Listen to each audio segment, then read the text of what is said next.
I just want to say I haven't taken notes during someone speaking in a long time. I'm honored. Thank you. I thought that I was texting someone. Yeah, that's not bad. We're going to move this microphone here. So, okay. Now, I'll let you guys ask some questions too if you want to get into it. Okay, so, I'm always really excited to talk to people who disagree. Like, it's because you can't always get them to the table at the same time. There's usually one person that's afraid of the other, and afraid. right?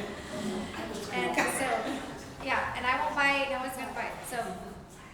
So you are married, and it sounds like you come from a little bit of different perspectives in the political realm. So why don't you just explain to me your dynamic, the kinds of things you would disagree on, and from there. Well, I'll start with who you are. Who you are? Oh, sorry, James. James. Yeah, sure. Go ahead. Introduce Jennifer. yourself. Yeah, we've been together for 30 years and married for 28. Is that right? Tell me I'm right about that. I thought it was 5. And, Is that good? and we were not believer. Well, I was not a believer when we got married, and had a very huge event in my life, which led me to Christ at 33. And so it was pretty much at the 10-year marriage point that happened.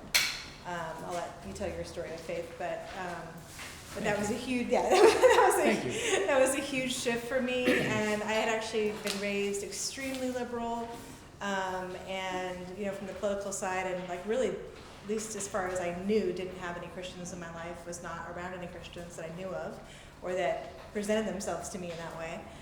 And so, I fought political causes the other direction, and very much even was planning on going into politics out of high school. I went into different things, but I was very, very passionate, very focused on very liberal political beliefs. So after I got saved, I had a pretty radical transformation with Jesus, and very radical transformation. And my politics didn't really change right away, but there was probably the biggest impact was that getting saved and then going into church, which was Alliance Bible Church, which was a wonderful place.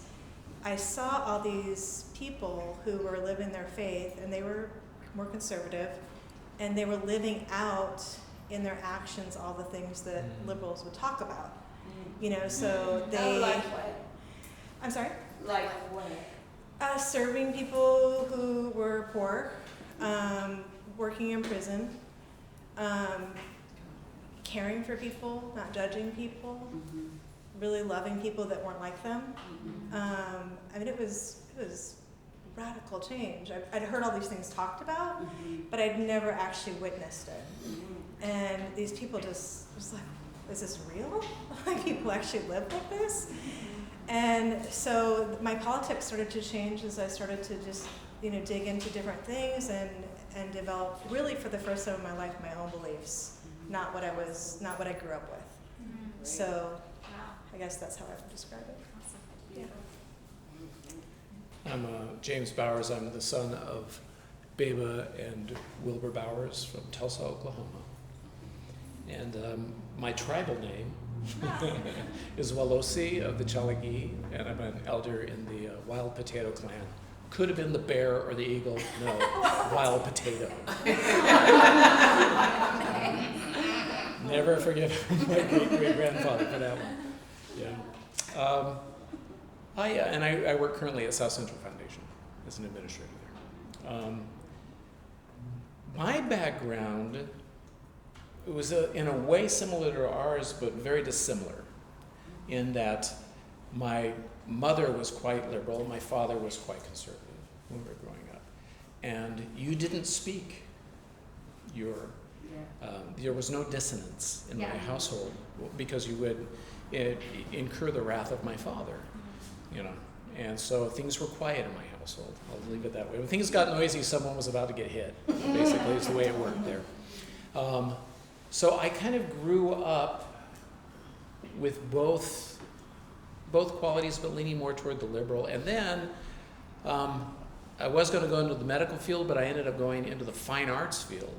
And so for 30 years, I was the band director at East Anchorage High School here in town.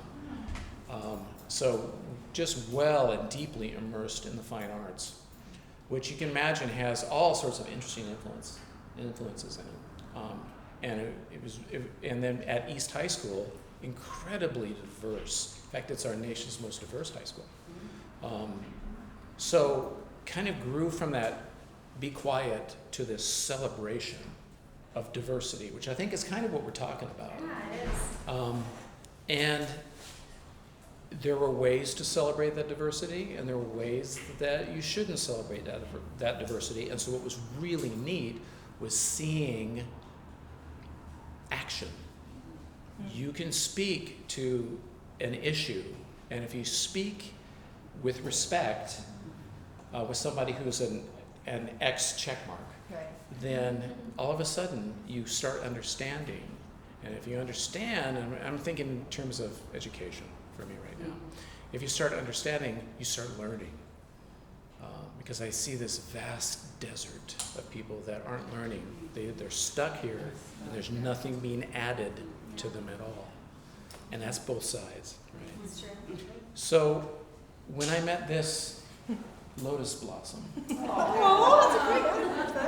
you know, this actually is a love story, really. When you're talking about our relationship and the way that we have figured it out, it is. I get verklempt. I'll do this. To think about it, because it is of God that I can have certain feelings and certain beliefs and fears that she doesn't have, and she has her own. And that for us to come together and that mutual I adore her. So I hope it's a mutual adoration. But just that safety that you were talking about, and being an educator, that's what teaching is all about, is safety. Being able to have a safe learning environment. For us to be able to, it wasn't always like this, but us to be able to come together and share that. And so often she says, it sounds like you're just afraid to me. And there's that masculine thing that goes, I'm afraid of nothing. Right? No, but to be able to admit to her that this is just born from the enemy's just lighting that fire under fear. And that really, really, really, really helps. And that is born from our faith. Because I was a Christian when we met, not practicing at the time. And that was really comfortable for the first 10 years. But our relationship was going to end. It was going to end. 10 years and then, and done. When God found her, well, he did have you, but you know that. Everything changed. All of a sudden there was a peace, a growing peace, I should say. Right. It doesn't happen overnight.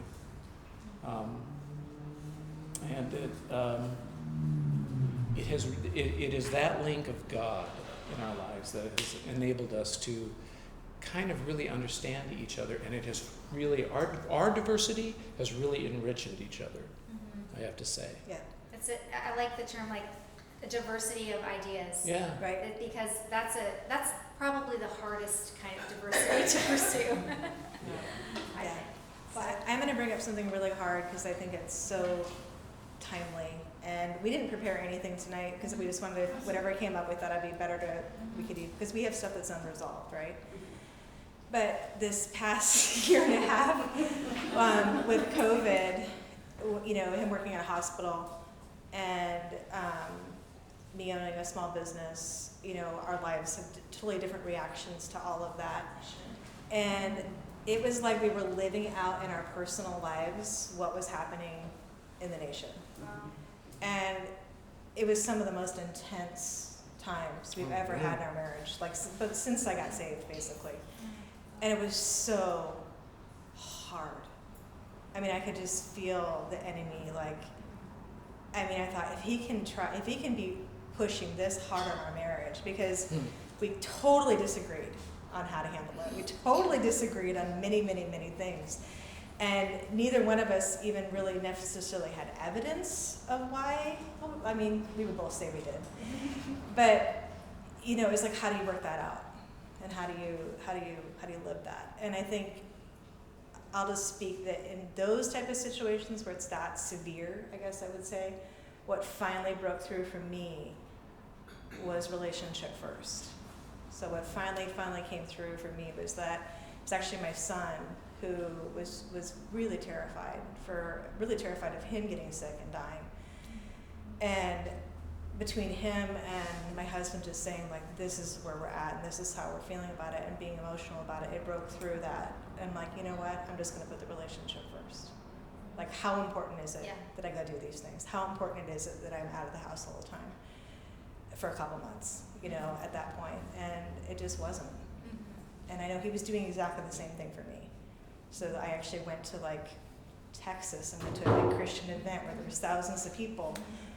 Texas. Not really. I went to Texas too. Not really on the top of his list of where I should be during this time, you know. Oh, and then I came back and I got a false positive. Yeah. Not pregnancy. So yeah, I kind of reinforced that whole thing, right? It was tense. So, you know, I don't know that we have all the answers. I just know relationship first, love first. It doesn't, what you said was really powerful, like somebody else having an opinion doesn't diminish your conviction or your opinion. And then one other thing I want to bring up, there was some people that I was associating with that were on the kind of the bottom part of that were very toxic, and it was almost like if you don't believe these things, you're not a real Christian, you're not a believer, you're not acting these things out. And I'll just be honest, I got a little sucked in. I did. I got a little sucked into that, and it was painful to admit that. If you don't mind, like, more clarity would really bring a lot of power to this, right? Okay. So when you said on the bottom part, I take it you meant the bottom left, People that agree with me in my faith, right? but that were spewing, like, I mean, I know it was exhausting. They were like spewing, you know, Darkness. just hatred. Yeah. I mean, really, when it comes down to it, when you're not dignifying people, when you're not loving people, and I knew that in my heart, like, I knew this isn't right, this isn't how we're supposed to talk to people, this isn't how I'm supposed to talk to my husband, but man, it was like a drug. Like, just that constant, like, we're going to war, the world's going to fall apart if you don't, you know, do these things and align with this, and I mean, yeah, I don't know where anybody's at, but that it started to suck me in a little bit. It feels like, even when I was thinking about this event, that there is a call to repentance in the body. Like, this is a real thing, a real problem that we've had.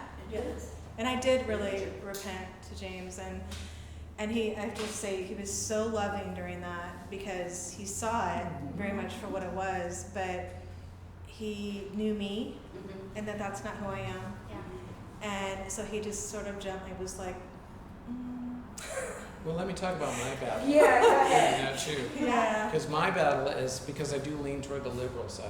I thought you both sound like liberals, so I No. couldn't find Right, here where we the are problem labeling, was. right? Okay. Yeah. No, I do lean a little bit more toward, I don't want to say worldly, because I don't think I'm of this world, but, I mean, we all are, but we're not. Maybe those types of solutions for Yes, problems. Right? yes. Too many of the people that I'm around, she talked about some of those folks over there. Those folks over here use intellect to make their point, right? And so everybody knows you can take statistics and spin them up any way you want, right? But to think that somebody is just, you just shake your head, and I heard this so often from this group of people, they're just stupid. Mhm. They just don't get it. They're not going to get it. They want to hide behind this. And listening to that just Yeah. did not feel right at all, because my God is a God of love. I know your God is a God of love. And that's not love. No, that is like, that's like the people that say, well, yeah, I'm a sinner, but at least I don't do that. Yeah, yeah. So we have both, and we're still in the process of repenting to each other over this. Every day I would go and I would stand in fire, and I'd have people walk up to me and so sick. They are so sick. And they're weeping, and they're telling me all their symptoms, and there's this big list right there. And, okay, right. They were so sick, and this was before vaccine, and we're having to stand on that. And it was absolutely terrifying for me, because every day I would go to work and I would stand in that fire with these other people, not as close to the flame as some of the other people back behind me, but. And so I would bring that home, and that fear home. And of course you try to bolster your point of view, your fear, by using intellect, right? Interesting. And you look up every single statistic that supports your fear. Yeah. That's what you do. That's great. Yeah, there's those, but this is bigger pile, I'm sure. Right. So I am just blessed that she and I think we both gave. But you gave more, I think, than me. I don't think so. Really? No, I pretty much went to church and went to work and did my thing pretty much the whole time until finally there was that moment. I think it was January. Yeah. Yeah, and it was just like, I don't even remember actually when it was, but it was like, okay, I'm going to give you this. And I mean, that's hard for me to admit, because when we put relationship first, it shouldn't be that. What a peace offering, you guys. Yeah. Just sacrificial. Because for her to give up worshiping with the body. That was hard. Yeah, Yeah. it sucked. I cried a lot. Yeah. So thank you for that. Wow, it's a demonstration of love. So I'm curious about your different fears. Like, what was an example of some of the differences in your fears? During that time? Or on any issue, really? I think my biggest fear is, I don't know. What's my biggest fear? Being disobedient from God. Like, I don't feel that I could do that. I think in our marriage, that biggest fear would just be that we would never come together, or somehow these things would drive us apart, at a bigger level. Satan pushed us together. Exactly. Right. I don't even know what my biggest fear. Or politically? Politically biggest fear? The climate now is pretty scary, I guess I would put it that way. I think I see what I talked about, the actions of the believers that I've seen live out, I think my biggest fear is a lot of what's happened, which is the mixture. I would call it a really ugly mixture of hate masked as some sort of form of Christianity, which it's not, mixed in with politics, and it's like, where does Jesus shine through that? So I think my fear would be just that the witness feels so convoluted now. So most people that I talk to, and I have a lot of friends on various sides of the aisle, I'm really grateful for that. But many people I talk to, it's like, oh, you're a Christian, I have to qualify that. And that's devastating to me. I mean, that wasn't my experience at all, getting saved, and the way people acted towards me and treated me and loved on me, and I want to be that for other people. But I feel like, okay, my deepest fear is my kids. That's it. All of them have been hurt pretty heavily by the church. Really, they actually won school. We sent him to Christian school even though he was a public school teacher, and one particular Christian school told my kid that our whole family was going to hell because we weren't Lutheran, and terrified him. And I was raised Lutheran. Mm-hmm. So, like, he's been in counseling for years. I mean, it really, really, really messed him up bad. So. And well, the moment we realized that we're sitting at dinner and my son starts talking, because we all jabber, of course, and fight like you were talking Yeah, about. good. Yeah, really good yeah. discussions, but it was a totally different spirit. Absolutely different. And I stopped him and I said, Chris, you're talking hate. That's not what this family's about. We're not about hate. Our God's not about hate. You know, I mean, he was like talking Hitler hate. It was scary stuff. Yeah. And he heard that, I think. This was really painful. Yeah, poor gentleman. Yeah. That school's closed now. Yeah. My fear was based that my kids would get COVID, or my wife would get COVID, bring it home, and I would get it, and I would die. And that my son or my daughters would, or my wife would go, I killed Dad, killed my husband. That was that legacy, that fear that I would leave by dying, leave a legacy like that. That was my biggest fear. Yeah. But we're all gonna die. It's kind of how I took It's it. nobody's fault, really. Yeah. We're all gonna die. Yeah. Yeah. So have you, oh, go ahead, you have a question. Yeah, you know, what you are speaking of, and I love how you recognize that spirit in your son that you found concerning because you knew that wasn't him, Yeah.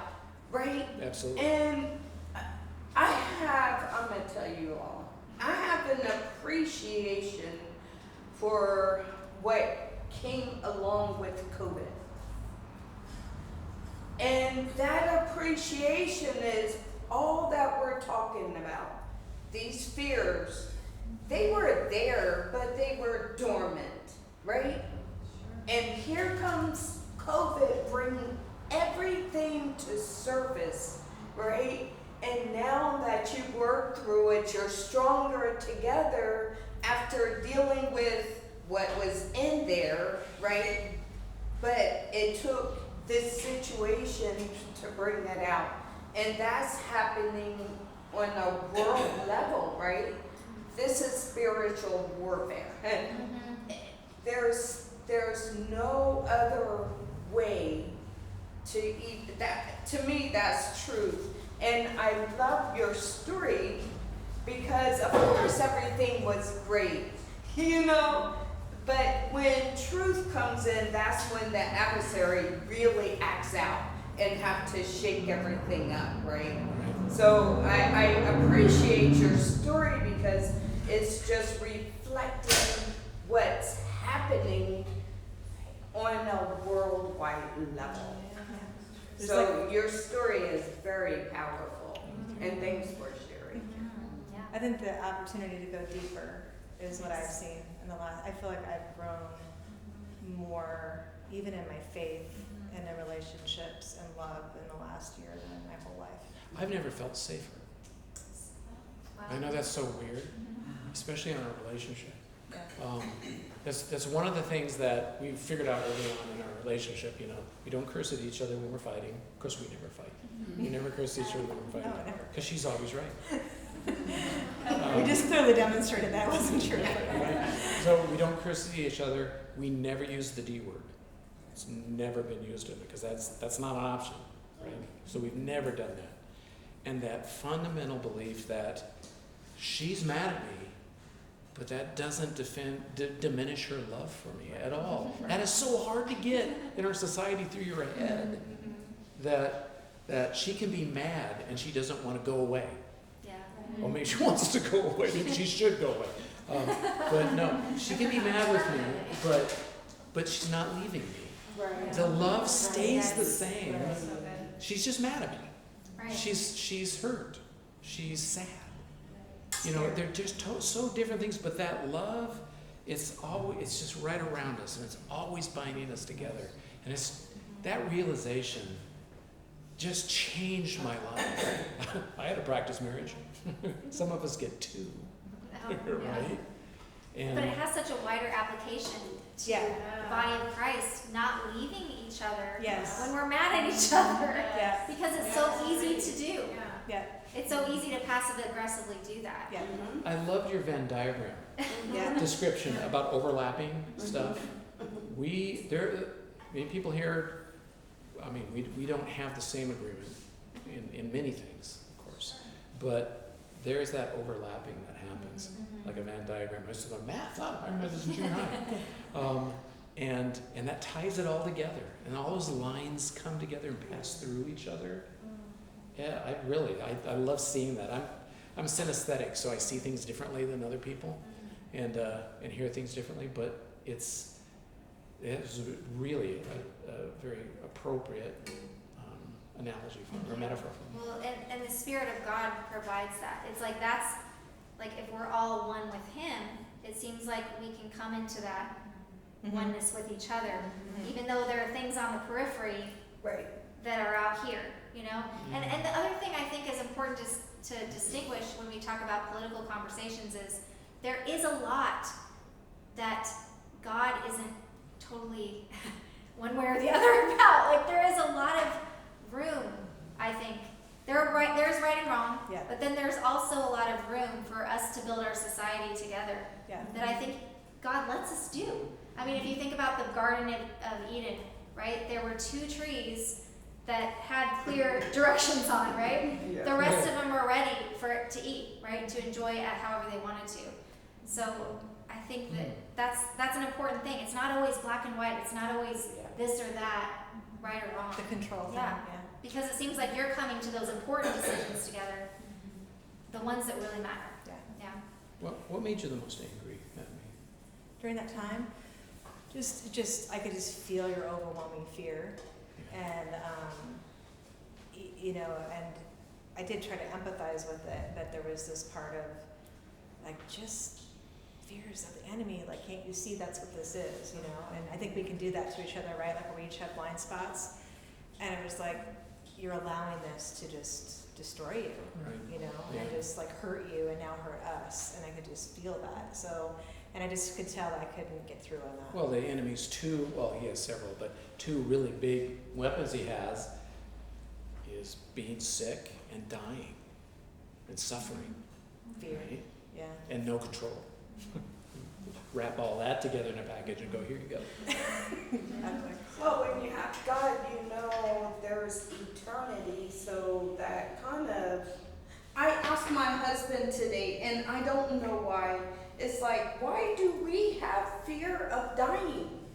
I asked that question, and it came out of nowhere, right? But with God and knowing where we're going, right? And so many people have gone already.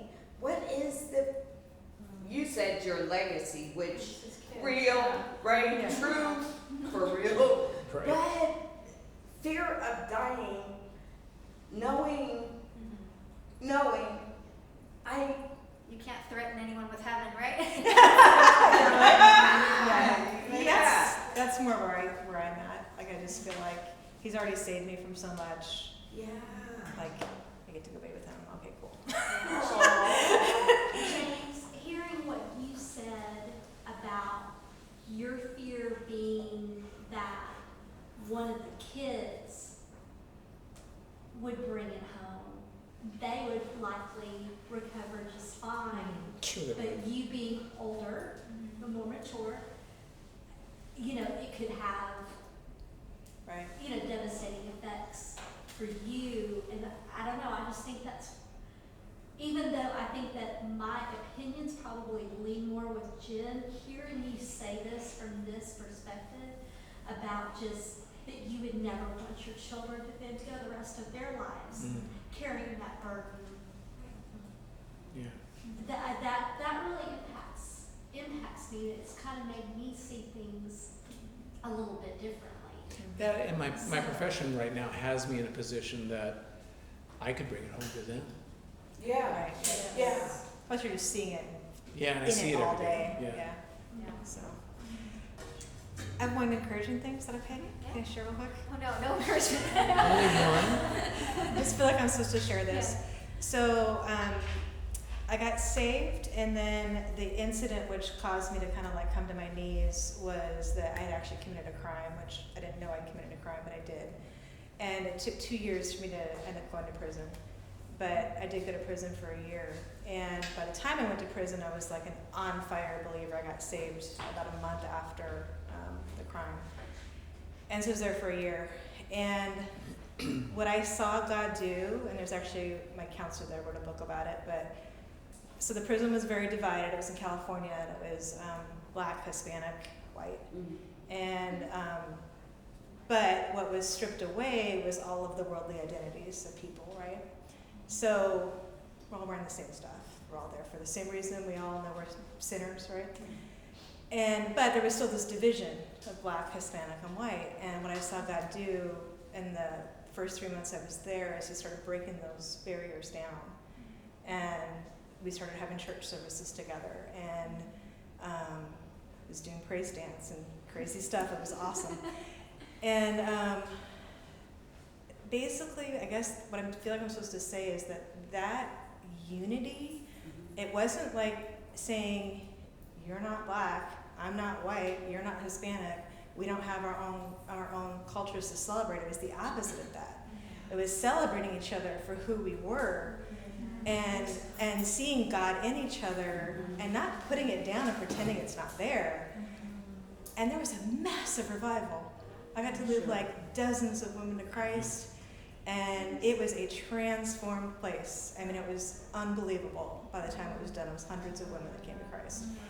And I really believe this in the bottom of my heart, that starts with unity. It's not unity the world as the world sees it, but it's in dignifying each other, loving each other where we're at, and then even celebrating each other. Yes. And Christians, this is what we're called to do. Yeah. We're not called to stay in our own little boxes, right? And just be separate from each other, but we just don't know how to do this well. You know, so I think this is part of it, and I'm just grateful for you starting a conversation about it. I'm kind of amazed at how strong each of you are to maintain your own opinions in a marriage. I feel like a lot of times, if you're in a relationship with somebody, you kind of choose what you want to believe based on your relationships and making it easier for you. And you've chosen to keep your convictions, so you must be people of really strong convictions. What are your differences? I'm still like lost there. Like, what are your differences? What's some specifics? I voted for Bronson. He voted for Dunbar. I'm just kidding. See, right? I'm just kidding, honestly. I did? Well, you said you did. Cancel each other's votes out.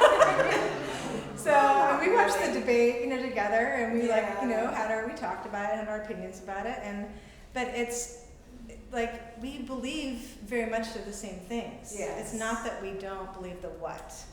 We align very much on the what. We align very much on who God is and many, many things. We don't always believe in how.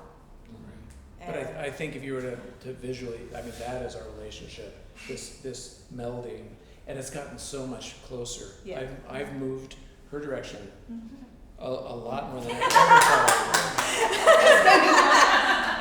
Not entirely. But I have moved her direction a lot more in just realizing how crazy both sides are. Yeah. Instead of saying no, sides are right. And then if you once you see it for what it is, once the guy steps out from behind the curtain, you go, oh. Yeah. So in what way have you moved her direction? Really good question. Well, politically, I can just say politically. Yeah. Okay, as long as we throw that buzzword out. I don't like either side. Me either right now. I don't like either side. There's different games, same games, being played by both sides. Yeah. And then there's all these people that are attached to that are doing their games that muddy the water even more. So that was a really good awakening for me, just taking my intellect and going, snap, and going, wait a minute, no, that's they're right and they're wrong. You know, that really, really helped me. So moving toward her was probably her, and gently, I have to say, kept going, really, where'd you hear that? Where did you see that? What was the source of that? Well, it was. And she wouldn't say anything. She would just go, really? So now I have 4, if I do go to a source, an information source, I didn't use the word news. If I go to an information source, I have 4 or 5. You have to. I have 4 or 5. And then you got to pray about it now. Yeah. You know, you look at it, you kind of vet them out. Yeah. And that has been a huge change for me. And not just opening my mouth and have the spoon put in. Huge change. I think, is it possible because he's older than me, I know, right? Because you grew up in an era of more news being trusted, and... Well, my father was a news director. Wow. Right? He was a news director in Central Oregon. And Edward R. Murrow was his hero. Right? Speaking of newsmen. And who fought against what so much is going on right now. So, yeah, and you know, so I trusted and I watched my father vet things. And he wouldn't produce things if he couldn't vet it. Would not. And now it's a different world. Yeah, it's a totally different world. Yeah. Yeah, and I've seen my parents, and I love my parents deeply, and they also got saved after I got saved. But they have MSNBC on in their house 4 or 5 hours a day. Hard. And that was one of the hardest things during this whole last year and a half, was they would call me and just freak out and tell me all this stuff, and I'm like, I don't actually think that's true. And that's the thing about facts. If we have different facts, of course we're going to have completely different points on it.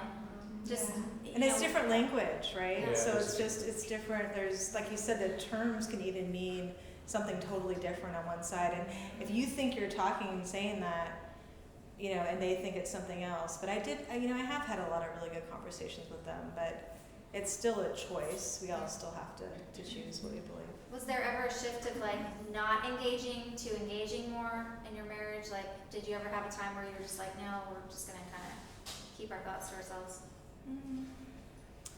I mean, I think after I got saved, it was totally different, because before I got saved, I was just like a liar. I just didn't live in the truth at all. So I didn't even know how to do that. And I used that. Right. To your benefit. Yeah, of course. Yeah, I mean, there's, things work for people, right? So the fact that we made it through all that is a miracle in and of itself. But truth started, to really, and then we would end up talking about stuff that was real. So I think it's been a process. It's been a journey. Yeah. It didn't happen right away. We shouldn't be together. No, but God. In the world, we shouldn't be together. And there would be people on either side that would say to you, how can you be a Christian and be this? Right. How can you be a Christian and be that? We both heard it multiple times. Oh yeah, all the time. I just look at some comments. Yeah. So it's on social issues and fiscal issues? Fiscal? Probably. I don't know, probably. Yeah, I'm more about the church should help take care of people. We as individuals. I'm actually a little bit more libertarian. So I'm a little bit more that direction. When I took that thing, I was like, oh, really? Oh, I didn't even know I was quite there. But so I'm probably more in that direction. And I think you believe more in having government pay for, healthcare. You talk, sorry. Well, with my background and all, right? Education. I'd be happy to not take health care from the U.S. government. They just have to give us our continent. That's the way that works.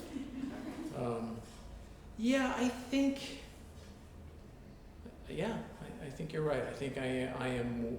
More taxes, less taxes. I don't want to pay more taxes. Right. Just do it. Just pay us.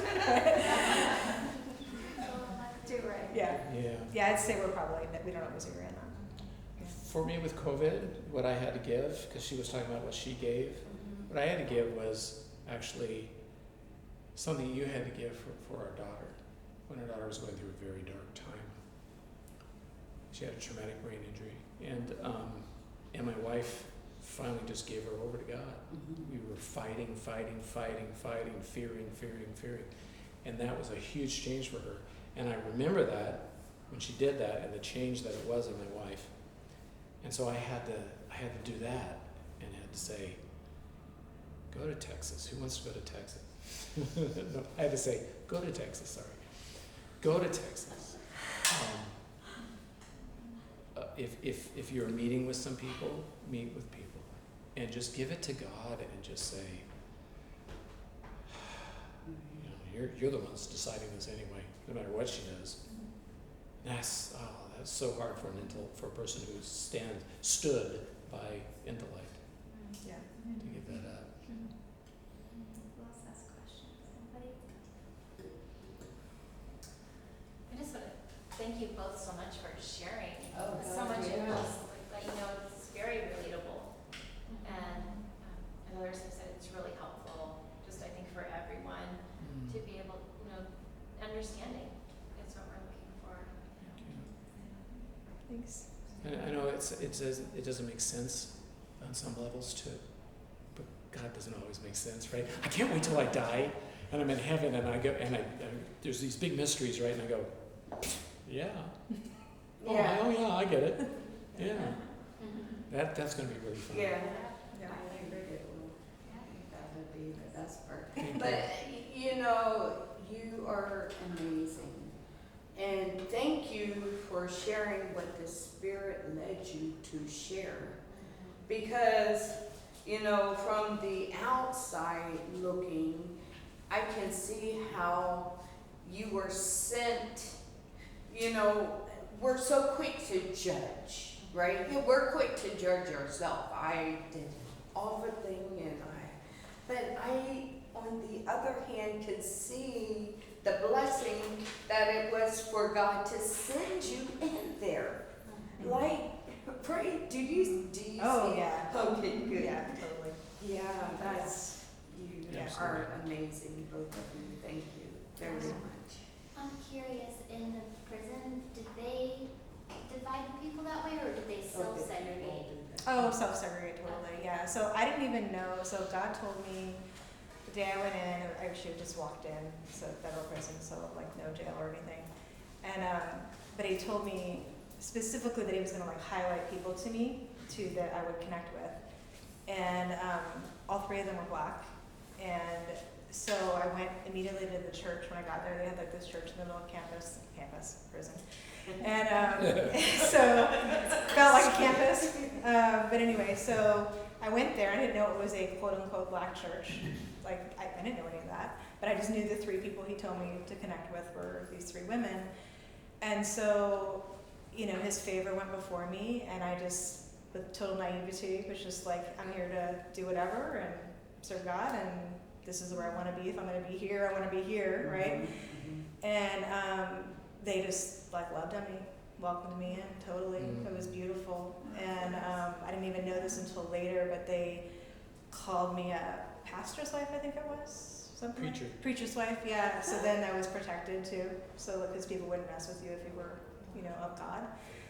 But so I don't know how that all works, I don't know how to break those things down, but no, it was totally self-segregated. It was different church services, different ways of worshiping, and each one was against each other, right? And they would fight over times and fight over, and I wasn't better or knew any of the politics or any of that. I just came in and God's do this, this, and this, and I'm okay. And so it was just being obedient, which I think is all we can do. But I think if we ask the right questions and actually stop fighting in the worldly way, right? It doesn't help to put crap on social media that just says this or that.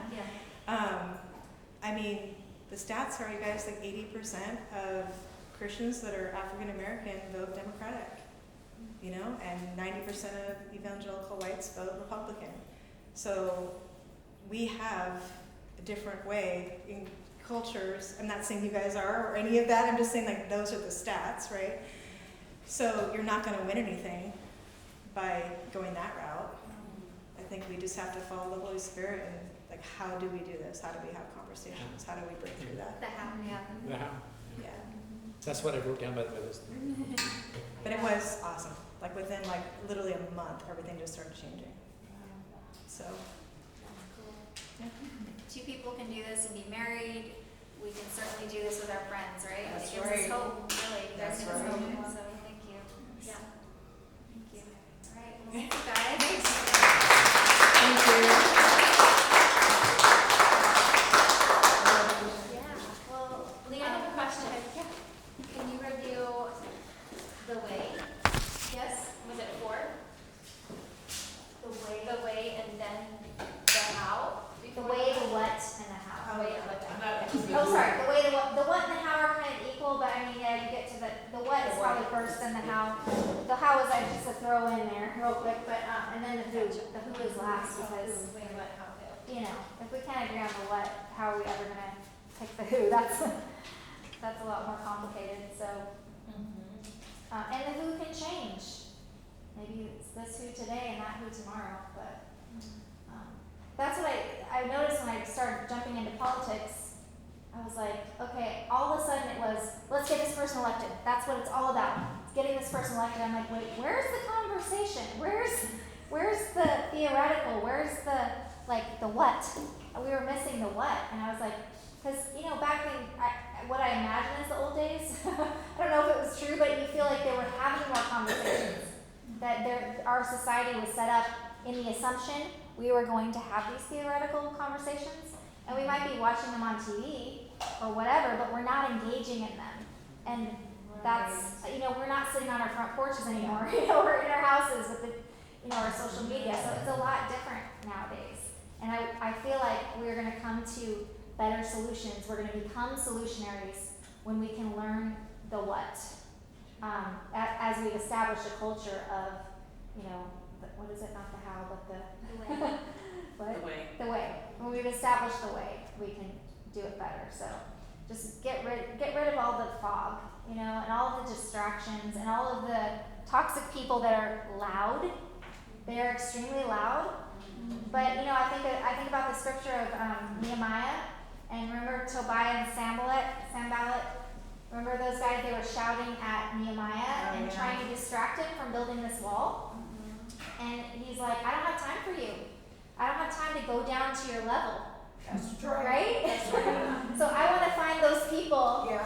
that I don't have to go down to their level. They're here with me, and we can do this together. And I'm looking forward to this learning process with you guys. So this is exciting. And I want to end really quick with just a little bit of talking. Just to talk at your table a little bit.